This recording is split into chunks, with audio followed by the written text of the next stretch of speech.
Hello, Sagittarius. It's umomgtarot, and this is your someone's secretly stalking you tarot card reading. Can you feel it? Can you feel it? High vibes. Okay, Sagittarius, we're going to have a look at who is stalking you with the astrology reading cards, and then we're going to look into the tarot spread and see what this stalking is about. If you'd like your own personal reading, please check out the description. There's a link to my website. And here's your first card.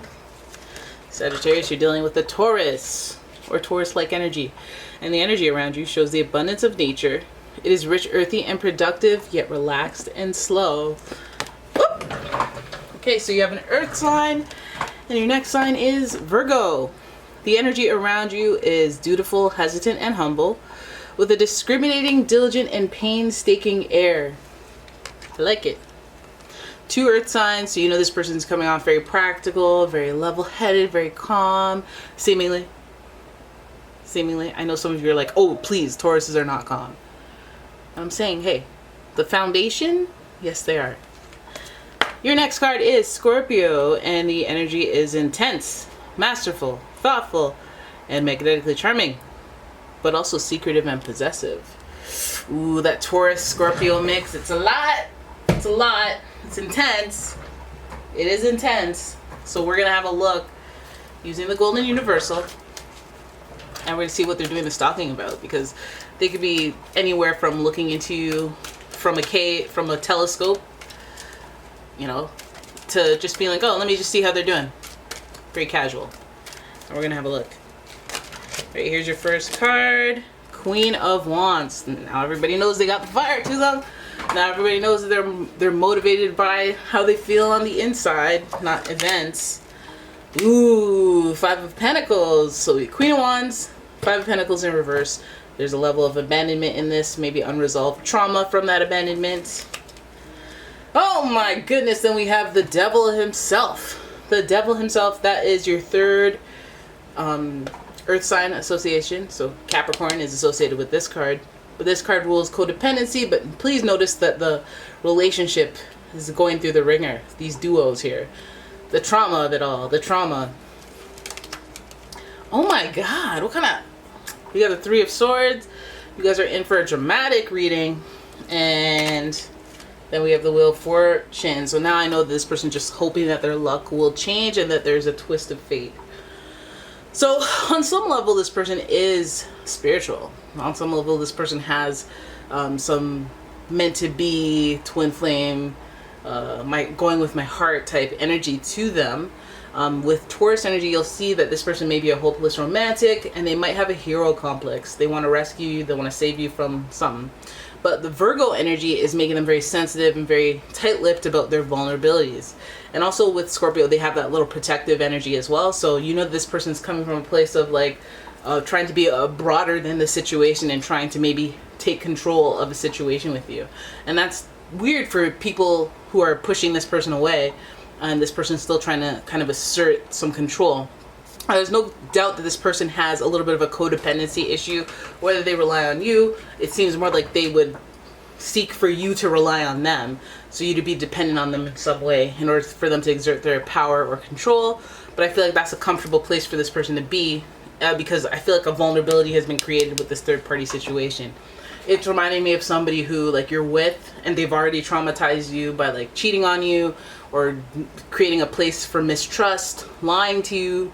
And like those lies kind of make you kind of tighten your grasp on them to just, you know, be like, oh, we can recover from this. Let me try to, you know, but it gives them more power somehow. Like when they betray you or when they do something that creates an upheaval, you just want peace. You just want to be happy. You just want to try to make it work and put in all this Queen of Wands effort because you want what you want, right?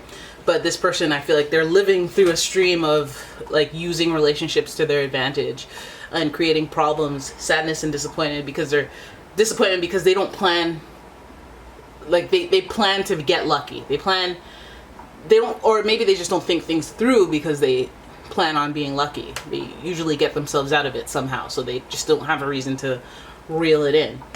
That's what it looks like on the surface. But we look at the Queen of Wands, and I don't know why I feel like the Queen of Wands is you. It's like putting in all this energy to make the stuff that you want happen, manifest, and being excited, thrilled about it, and not jumping the gun. Just being patient, but at the same time, consistently holding that enthusiasm for this person. I feel like, you know, this person might even feel that way about you, where they're excited and enthused about you and have this kind of like, you know, energy when it comes to specifically you.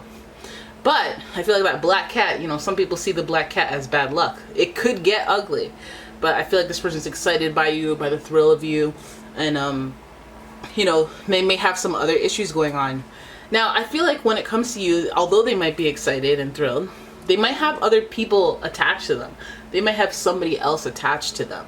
And Five of Pentacles, I feel like it draws in a situation where they'd have to abandon someone, or they're either telling you that I can't abandon this person because they're going through a hard time, because they're sick, because they need or I have to wait until this time. So it's giving a lot of energy of this person making excuses of why they should or shouldn't abandon the person that they're with. And I feel like it's not you that they're abandoning. I feel like it's like they're feeding you some information about abandoning someone else, because of this third party situation over here.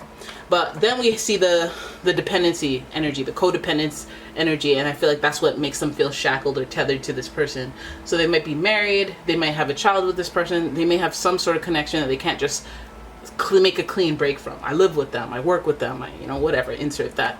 But I feel like the stalking of you may create a tension in the relationship with this person, because third party situation, this person might get found out. Why are you always liking her pictures? Why are you always searching for her? And like, you don't even listen, you might not even know, but there's a person like looking into you, and I feel like there might even be a hot-blooded queen looking at you as well. Maybe you're a problem in a relationship that you're not even aware of. Maybe you can sense it and that's why it's coming up, but you don't know for sure. But I feel like there's like this weird, like, I would leave my partner for you type sinister energy. But she or he is very codependent, and this situation is so intertwined that someone is going to be heavily disappointed. And that's why they gotta scout the area. That's why they gotta make sure, you know, that they got their tracks covered. And I feel like this person is looking for a twist of fate to make things work out. We have the Wheel of Fortune here. Usually if you're thinking, well, this is heading for a disaster, it may not. It may bring some things to the surface and enlighten some parties. There might be a surprise involved, especially with Jupiter energy. Surprise, we're going to quantum leap and move this situation forward exponentially faster than it would have without this event. So this person, again, if they were going to break up, they were on the brink of breaking up, this situation will move it forward.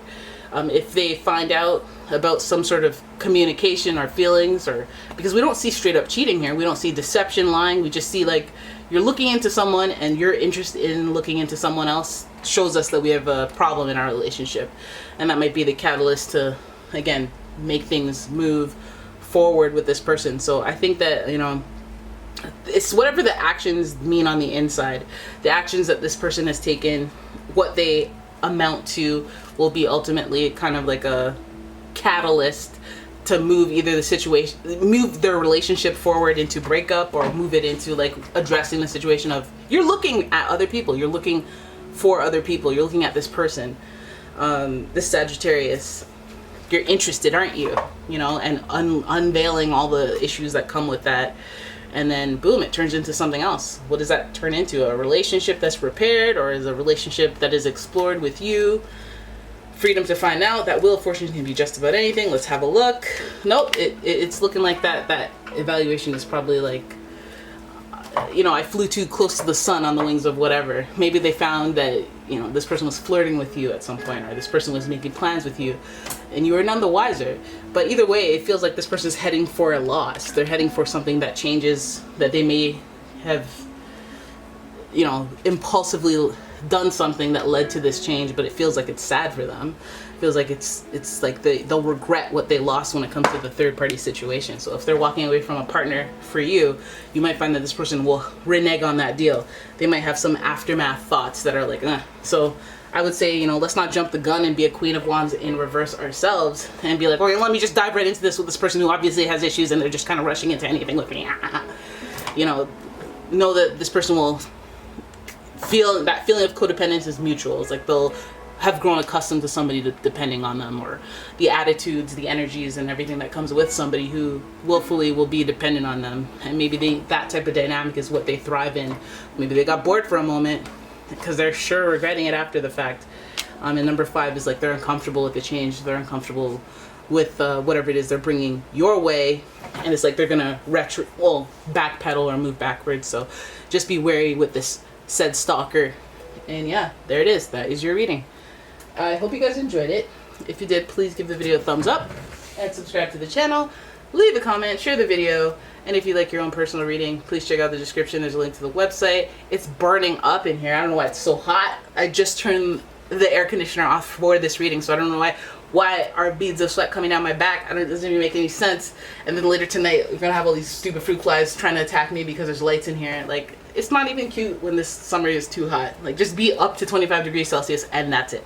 Don't get any hotter, because then we're gonna get all these different mutant flies that are just kind of becoming alive out of nowhere. Oh, there's larvae here and there, and it's turning into a fly. Oh, this one's turning into a centipede. This was turning into whatever the heck, the cicada. All these mutant insects coming into the, like, why do you need to be here? Why do you need to be here? Take that to Australia, man. Anyways, thank you so much for watching. I'll see you in the next one. Bye-bye.